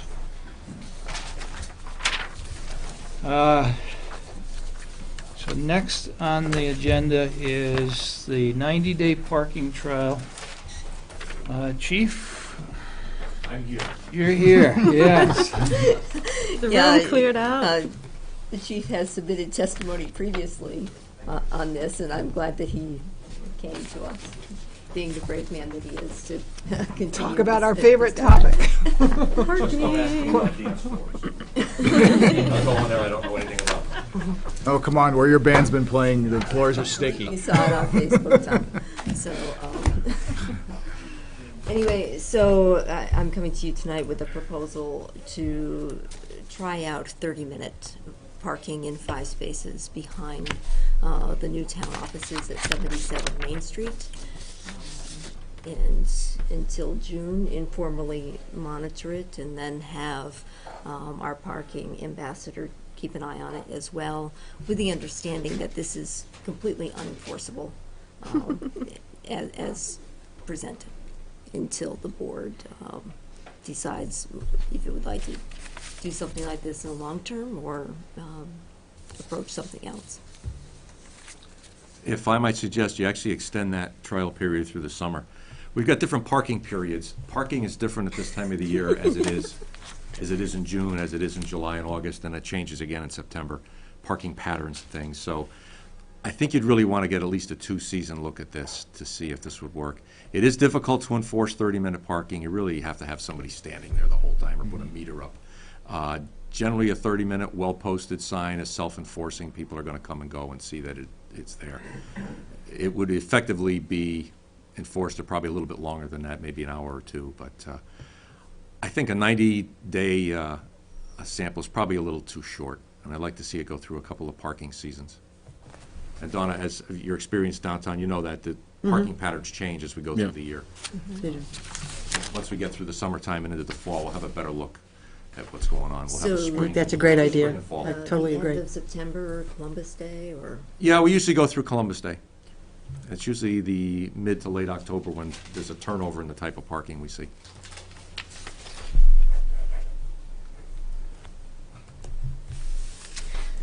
Any questions, I- Chief yes. or Kathleen? Could you clarify, is this just for the business hours, this 30-minute, or would it be all the time?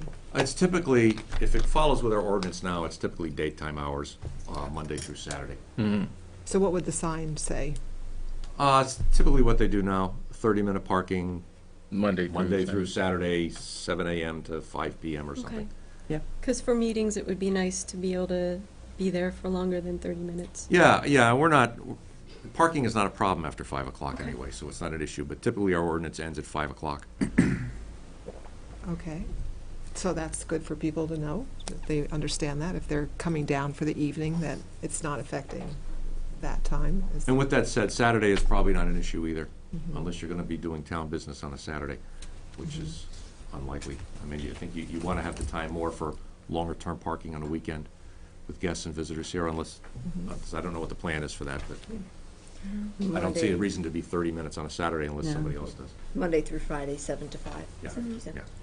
So again, this would be for the parking in front of the library on Main Street and also no, This is for the Oh, that's parking the hour. behind the library. just behind the library, that's the 1 hour.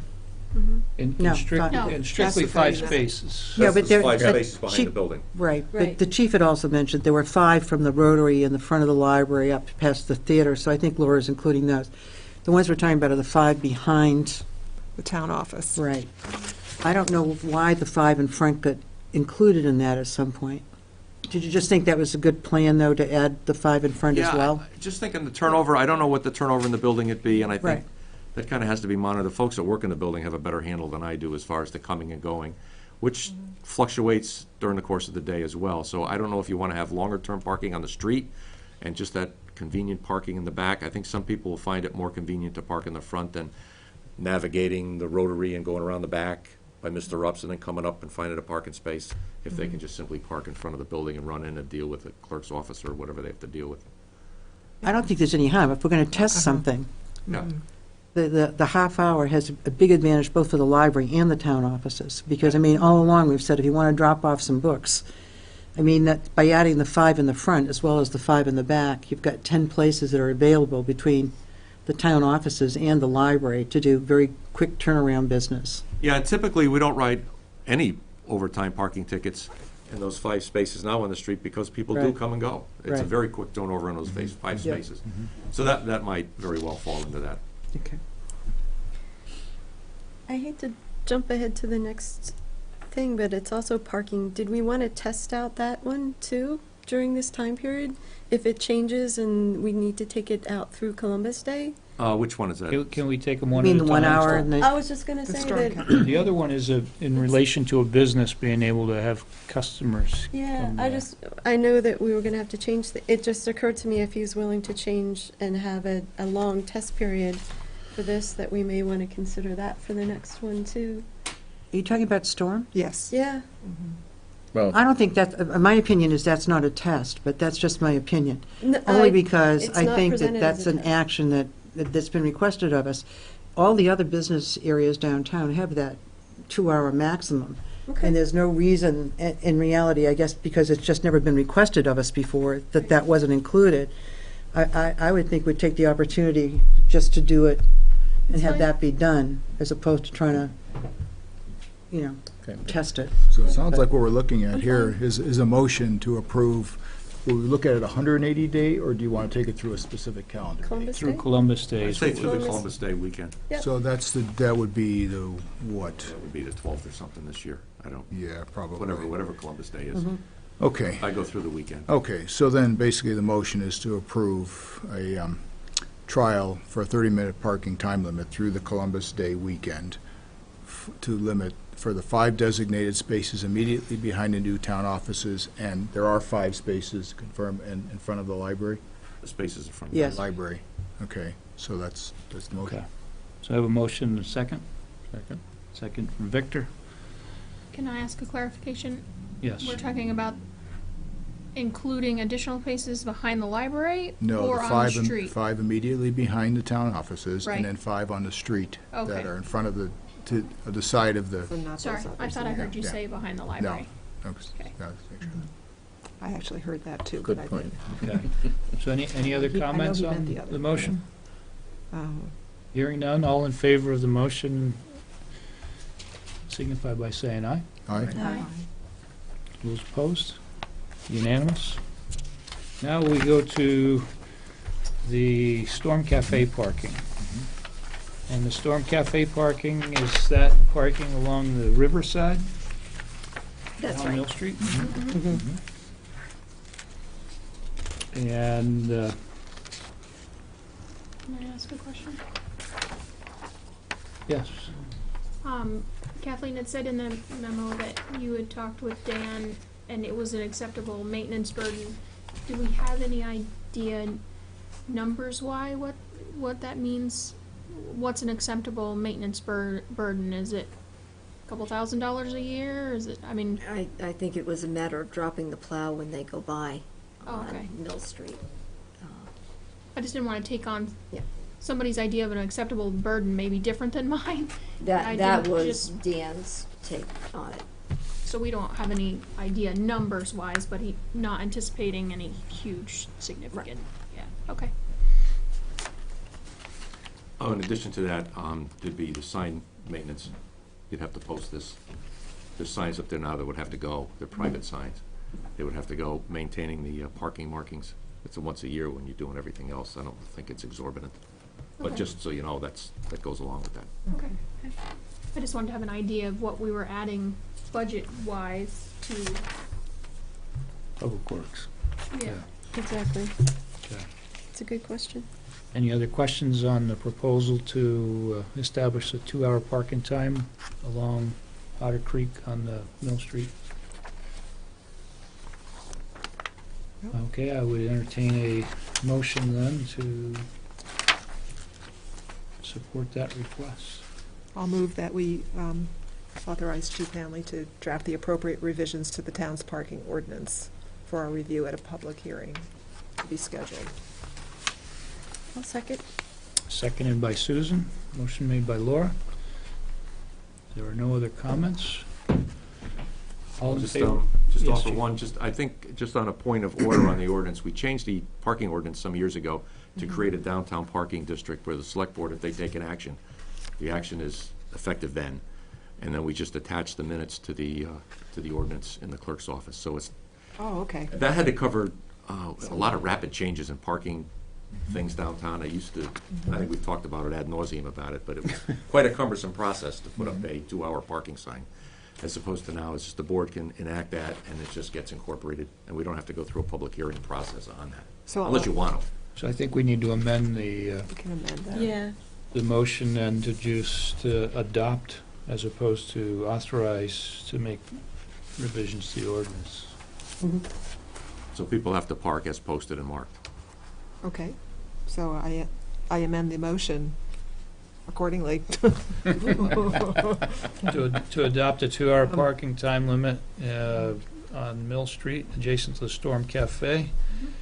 And Chief Hanley will add that to the parking ordinance. And still seconded? yes. Okay. All in favor of the motion as amended, please signify by saying aye. Aye. Opposed? Okay, unanimous. Thank you, Chief. We have that addition to the agenda, the approval of changes to the consent order. Kathleen, can you just walk us through this? So you have in your packet both an email from Ben Putnam, our town attorney, and the proposed draft consent order. There is a minor change in section 3, paragraph 10. The second change is more substantive, and Benj asked me to bring that to your attention. It has to do with the limitation on the town's ability to challenge the EPA's factual findings, specifically the violations asserted in a section 3 in a future enforcement proceeding. Benj talking here, my sense and the sense of the town's engineer is that EPA is likely to insist on keeping the language as is, and but we could push back if the select board wanted us to.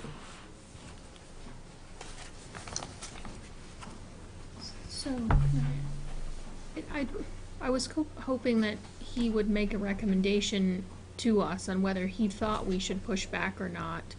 Like, he kind of left it to us, but I felt like I personally didn't have the information.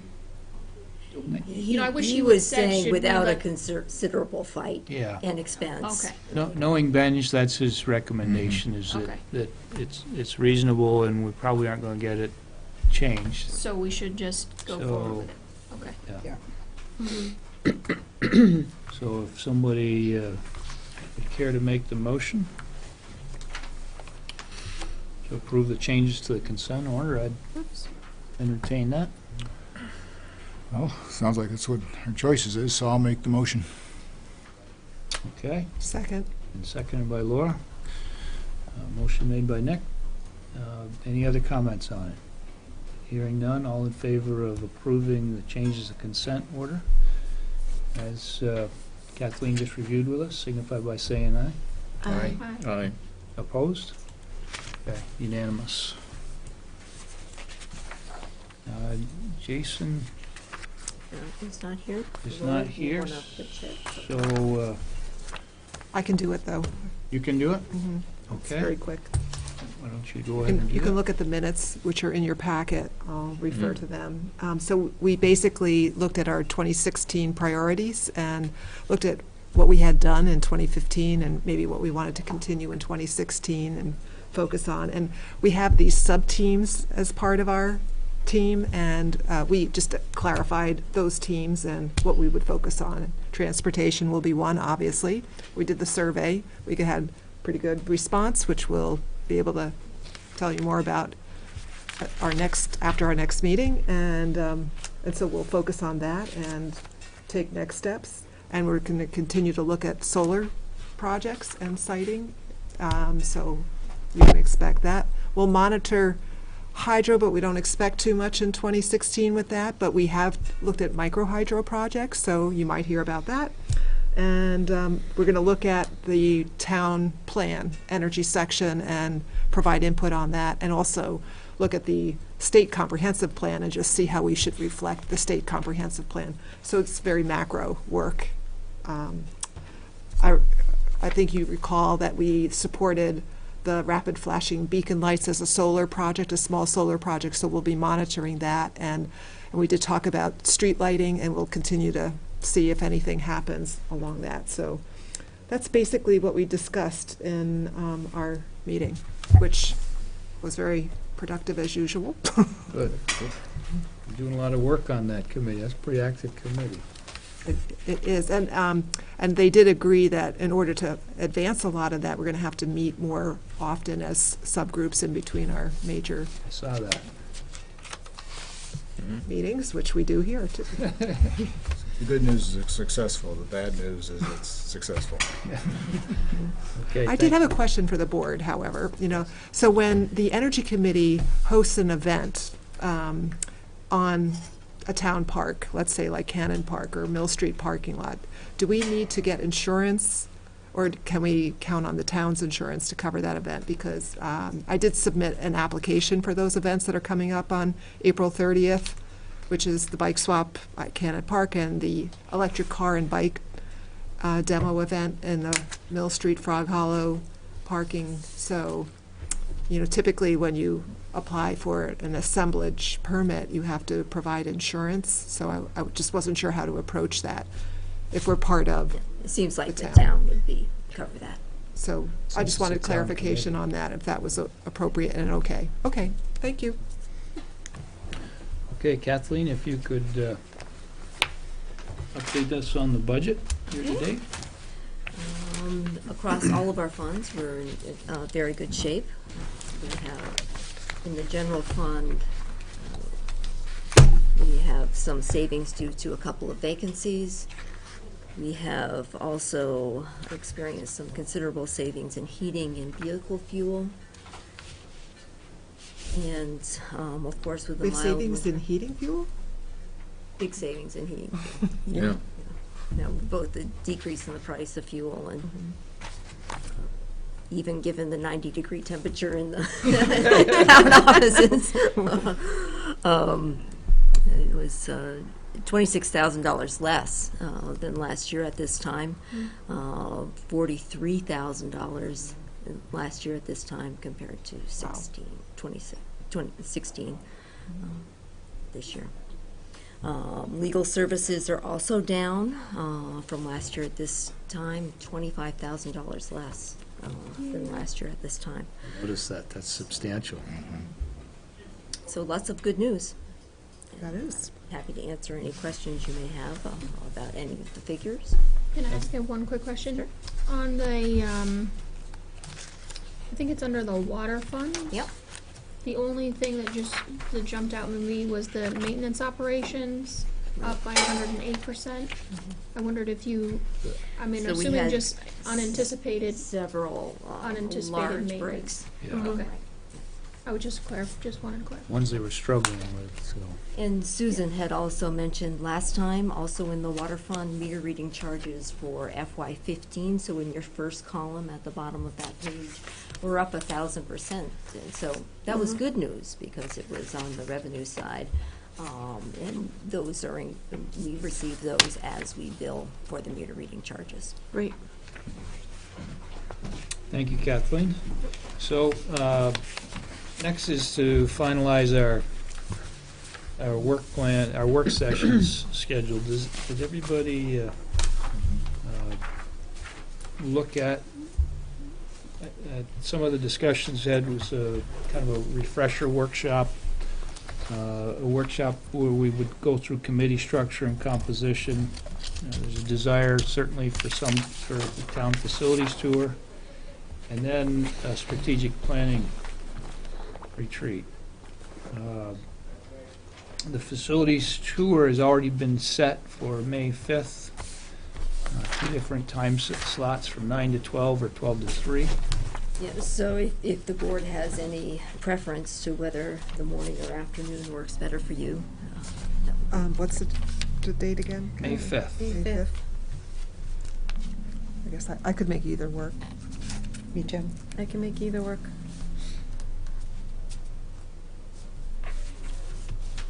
Okay, you want to do the morning? Sure. Works for me. Okay.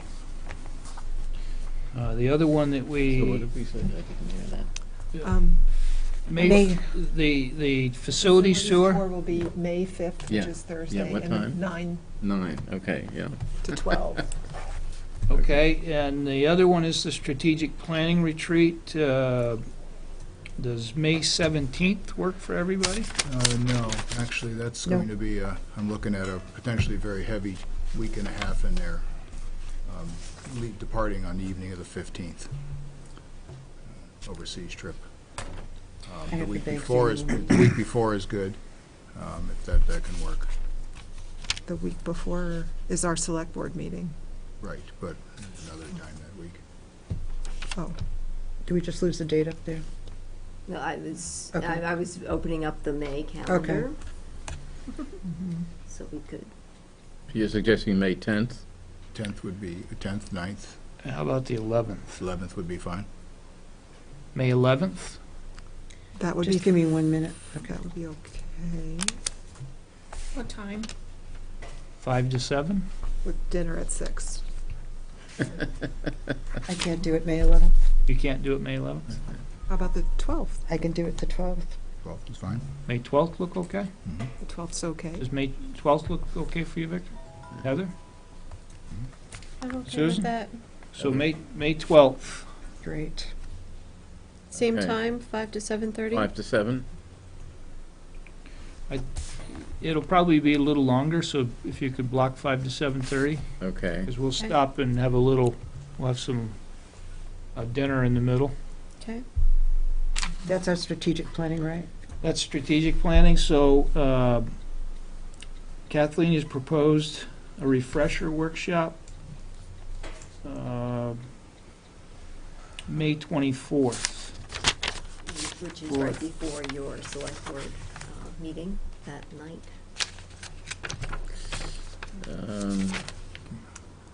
Again, that's going to be in the middle of what's going to represent my what day is longest that? trip 24? this year. May 24th.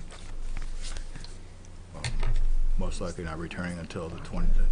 So do you think 26th. it's, so you originally proposed for 2 hours and now it's proposed for 1? Do you think we can fit it in 1? So I changed it up a little bit, given the scheduling difficulty, and broke the VLCT portion into 2 pieces. One, the open meeting law before a select board meeting. We could possibly talk about May 10th for that. And the other piece of that original 2-hour workshop would be VLCT coming as a jumpstart to your strategic planning retreat for an hour on board dynamics and board and staff dynamics. So maybe May 10th, so that we get the open meeting law. Does May 10th work for everybody? We'd come in an hour before our select board meeting, come in at That works for me. Come an hour early. That's fine. So instead of the 24th, that would just move to the 10th? Yep. Okay. Plan on getting together at 5:30 or 6, Brian? I think the idea was maybe we'd start 5:30 to 6:30 because people won't have a chance to eat. And we'd have some sandwiches or light snacks here so that people could eat before the select board meeting still. Okay. Okay. That sounds good. So we're Okay, and then the So again, on the 10th, we're talking 5:30? 5:30, yeah. And the committee structure and composition workshop, which is for us to set our committees, discuss what we want to accomplish in the committees. There is a proposal to have our first select board meeting in the new facility on April 13th. Does that work for everybody? And would it be feasible for us to come in at 5:30 that night and discuss the committee structure and composition the evening before we have our board meeting? April 13th or April 12th? April 13th. So that's It's a Wednesday. You mean April Yes. 12th? The don't you? Wednesday. No, April 13th. Nick cannot make the April 12th, and it'd be nice to have 100% at our first board meeting in the new facility. Oh, okay, now So I we'd understand. have- So you're proposing that we slide everything to one day is April 13th. April 3rd. Okay, so there'll be no meeting on the 12th. There would be no if we can do it on the 13th, there would be no Okay, meeting on the That's 12th. fine. I'll have to see, I have something that night. I have to change something too. I- I could probably do it, but I appreciate that. The people that I work extensively for have me returning from West on the 12th.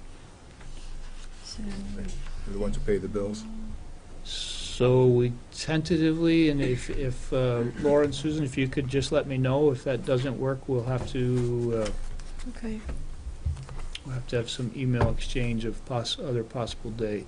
okay. So just to clarify, so I get it right, we'd be changing the committee structure at 6:30 and the select board meeting at 7, both to the 13th. 5:30 to 6:30? Oh, 5:30? Yeah. Oops, I had that wrong anyway. Okay.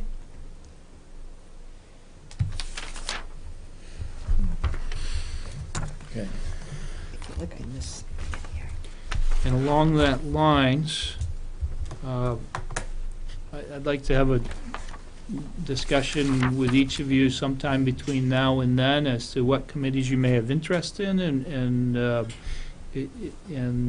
any other town business that you may have interested in participating in, okay? One of the things we'll discuss during that meeting is a proposal that Kathleen has provided. One of the things we asked is to brainstorm how we could make maximum use of our energies and efforts. And there was a sense over the last couple of years, I believe, that we've got so many projects going on that, and with the number of committees that each select board member was on, that we were wearing out our select people. And so one of the thoughts was, do we need to select board members on every committee? And these are some of the things we need to talk about, but I want you to think about it before we get together, okay? One of the other things is in interest of focusing our meetings on more strategic nature, or some of the having maybe more thorough discussions at the select board on some of the real critical issues, so that we're not driven by the agenda every time to get to committee reports, is that the committees would report out on a quarterly basis as opposed to reporting each month or every time that they have a committee meeting. And so if there was something big that was going on within a committee, for instance, what's going on now with the building committee or the Parks and Rec committee, certainly those things would become a specific agenda item as opposed to a report of the committee meeting. Mm-hmm. They would be looking for decisions or recommendations coming out of the select board. So any of those type of activities is what kind of looking for to accomplish out of that hour meeting beforehand. How can we make maximum use of all of our time, and what are other areas that maybe we would want to continue to pursue or put some energies into? Are there other committees that we need to look at? Brian, Yes, Heather. how do you want us to schedule a meeting? Are you looking for an email exchange? Are you looking for a phone call? Are you looking for an in-person? I think start, if you shoot me an email once you've thought about it, Okay, and you're prepared to talk about it, and then I'll call you. okay. But I don't want to just call you and put you on the spot. I figured I would Okay. let everybody know that I'm seeking that feedback tonight, and then I would follow up after that. Okay, sounds Okay. good, thank you.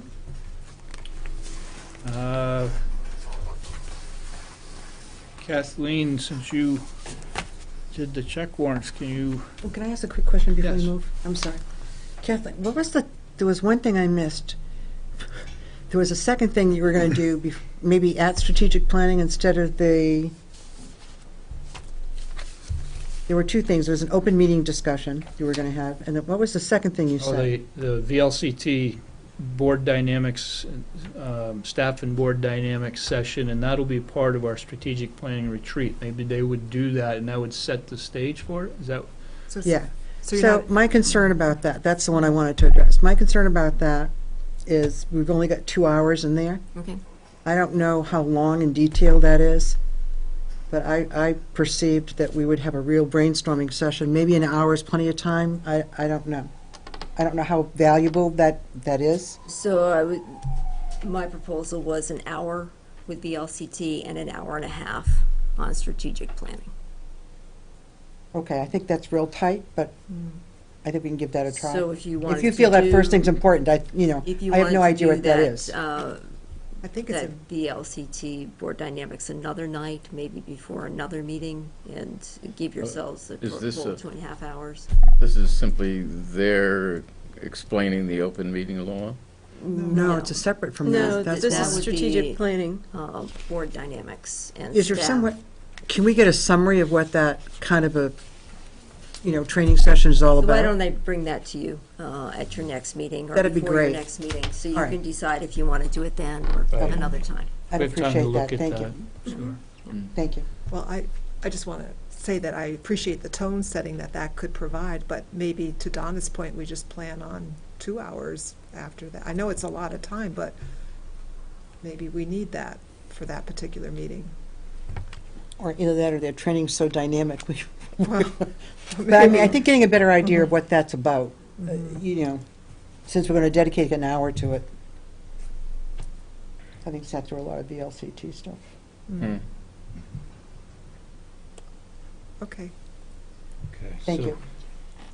Thank you for your comments. Kathleen, we could go through the check warrants then? Okay, so I have reviewed the check warrants. We have a hefty payables this time because there's a bond payment or two in there, and there's also some significant payments for the town offices and recreation project. But here are the numbers. Oh, okay. Do you want me to say, I'm trying to recall how, we should have Gary do it. I'd like to make a motion that we accept. You did do it this afternoon? You reviewed them? Oh, nice, Gary. them also? That- Jackie didn't tell you? Oh, I usually review them anyway, so. Okay, yeah, good. go ahead. That we accept the expenditures of $1,247,068.17, accounts payable of $1,160,434.33, with a payroll of $86,633.84. I don't usually get into that, so I think that's about it. Okay, so I- Susan is recommending approving the check warrants I'll as second. stated. I'll second it. Seconded by Nick. All in favor of the check warrants, approving the check warrants as stated, signify by saying aye. Aye. Those opposed? Unanimous. Town managers report. Okay, briefly, I posted the quarterly town lunch meeting minutes in your packets for your review. And as Brian mentioned, we're proposing a change to the committee reporting schedule. In an effort to make select board meetings more efficient, we propose the committees report into the board on a quarterly basis and or when there's something important to report or there is a need for action by the board. Minutes from other committees that are not scheduled to report this evening are included in your packet, including the Middlebury Business Development Fund, the Planning Commission, and, thank you, the EDI, MBDF, Policy Review, Planning Commission, and Public Works and Facilities. There's Z. Town. So Kathleen, Mhm. will they all report quarterly, or will it be a kind of rotating? Kind of a rotating schedule, so we can have a So brief there will time. be a couple every meeting, Mhm. and but they'll only report once a quarter unless something. Okay, so we're not looking at all of them in one meeting Exactly. once a quarter. Right, Exactly. right. Okay. And if we have specific questions, we can ask, but otherwise it just goes through. Okay. Kind of like what we do in Public Works with the project reviews. Yep, got it.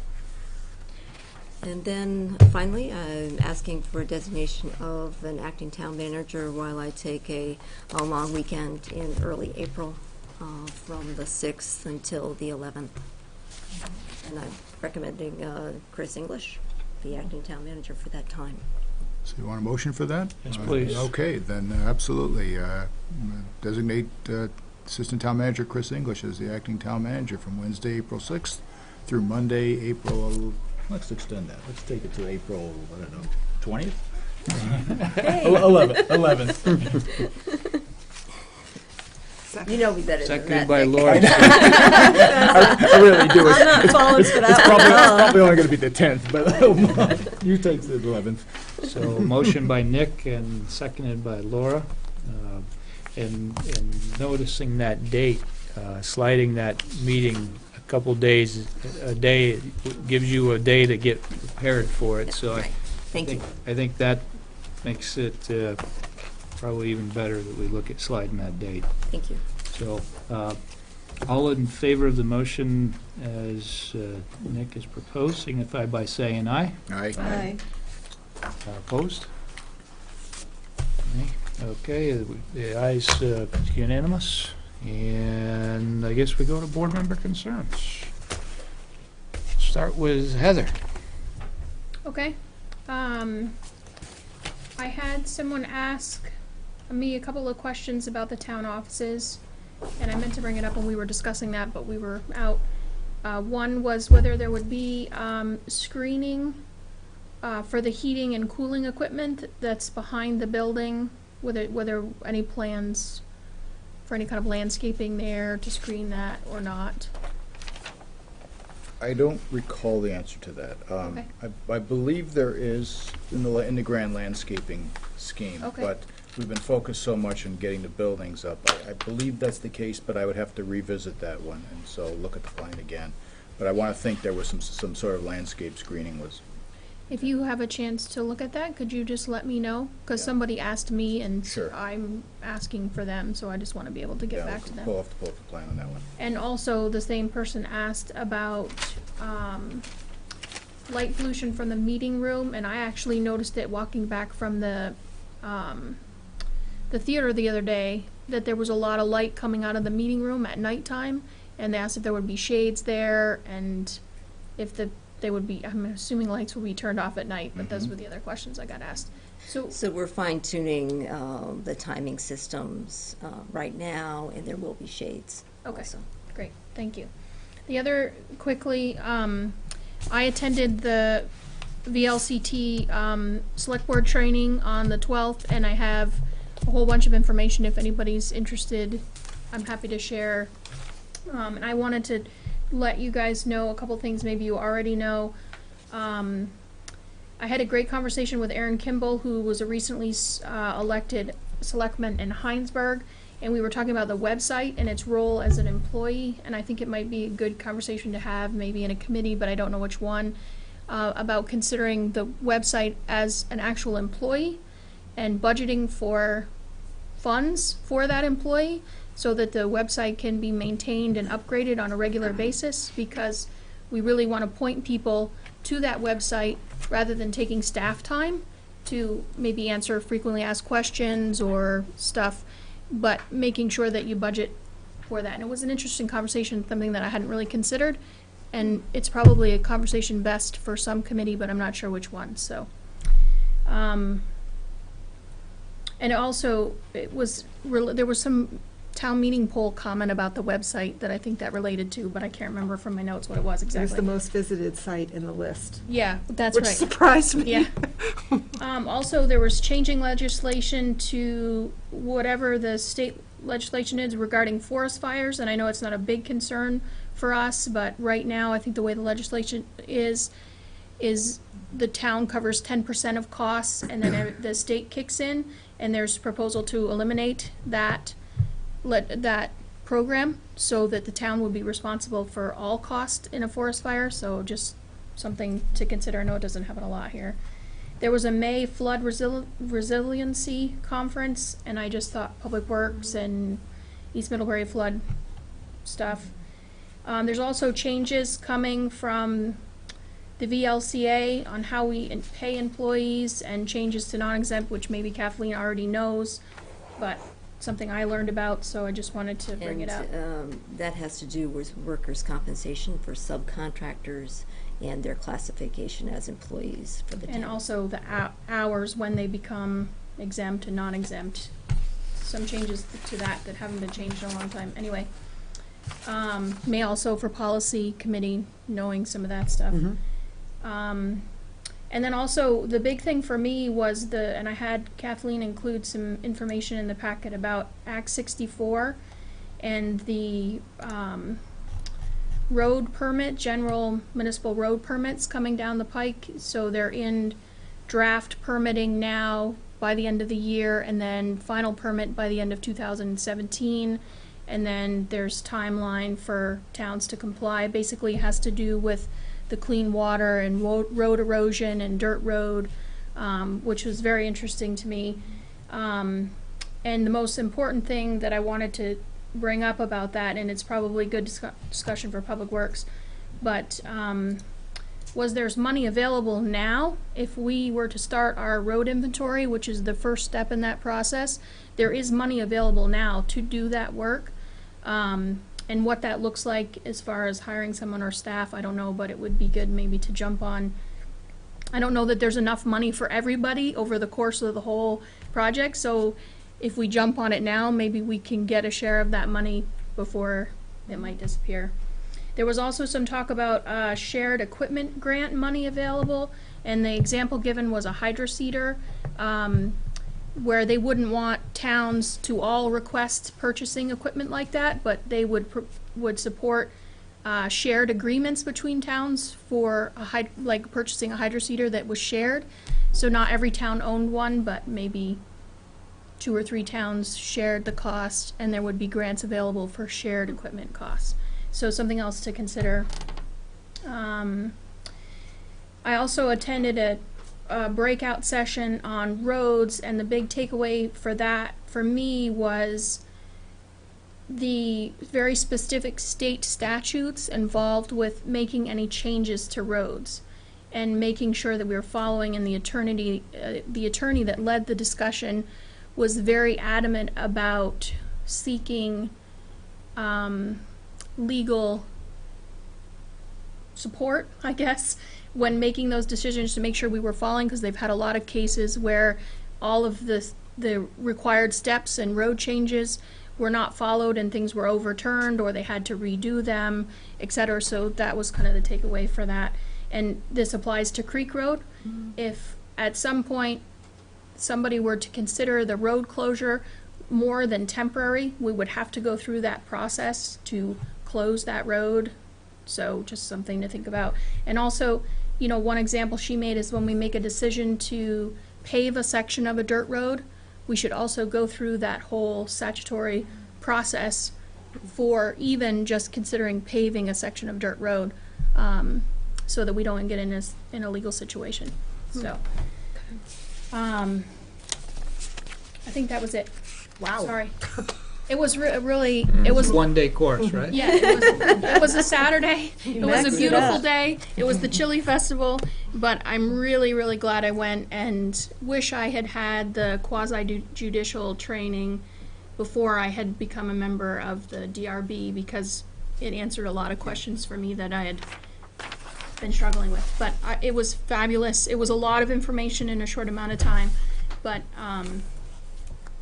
I found the road stuff and the permit stuff. Of course, that's kind of what I'm interested in, fascinated. Right. So.